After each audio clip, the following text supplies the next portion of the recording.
വീടിനോട് ചേർന്നുള്ള ഔട്ട് ഹൗസിന്റെ മറവിൽ വർഷങ്ങളായി കഞ്ചാവ് വിൽപ്പന. ഷൊർണൂർ സ്വദേശി തെയ്യുണ്ണി പട്ടാമ്പി എക്സൈസിന്റെ പിടിയിലായി. എക്സൈസ് സംഘം പുലർച്ചെ നടത്തിയ മണിക്കൂറുകൾ നീണ്ട പരിശോധനയ്ക്കൊടുവിലാണ് പ്രതി പിടിയിലായത്.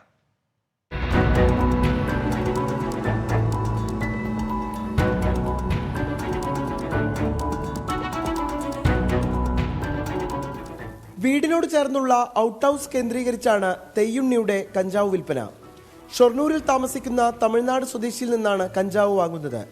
ഇടനിലക്കാരുമായി വിൽപ്പന നടത്തുന്നവരും നേരിട്ട് വാങ്ങി ഉപയോഗിക്കുന്നവരുമാണ് തെയ്യുണ്ണിയുടെ സ്ഥിരം കസ്റ്റമേഴ്സ്. വിൽപ്പന സംബന്ധിച്ച സാമ്പത്തിക ഇടപാടുകളും അന്വേഷണങ്ങളും പൂർണ്ണമായി മൊബൈൽ ഫോൺ വഴി.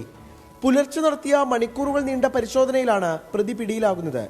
പട്ടാമ്പി എക്സൈസും പാലക്കാട് എക്സൈസ് ഇന്റലിജൻസ് ബ്യൂറോയും സംയുക്തമായായിരുന്നു പരിശോധന നടത്തിയത്. ഔട്ട് ഹൗസിൽ നിന്ന് 2 കിലോ 800 ഗ്രാം കഞ്ചാവ് എക്സൈസ് കണ്ടെത്തി.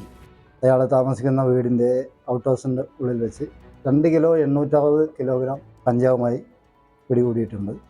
പാലക്കാട് എക്സൈസ് ഇന്റലിജൻസ് ബ്യൂറോവും പട്ടാമ്പി റേഞ്ചും സംയുക്തമായി നടത്തിയ റെയ്ഡിലാണ് കഞ്ചാവ് പിടികൂടിയിട്ടുള്ളത്. 4-5 കേസുകളുണ്ട്. കേസിലെ പ്രതിയാണ്. പ്രതിക്ക് കഞ്ചാവ് എത്തിച്ചു നൽകുന്നവരെ കുറിച്ച് കൂടുതൽ വിവരങ്ങൾ എക്സൈസ് ശേഖരിച്ചിട്ടുണ്ട്.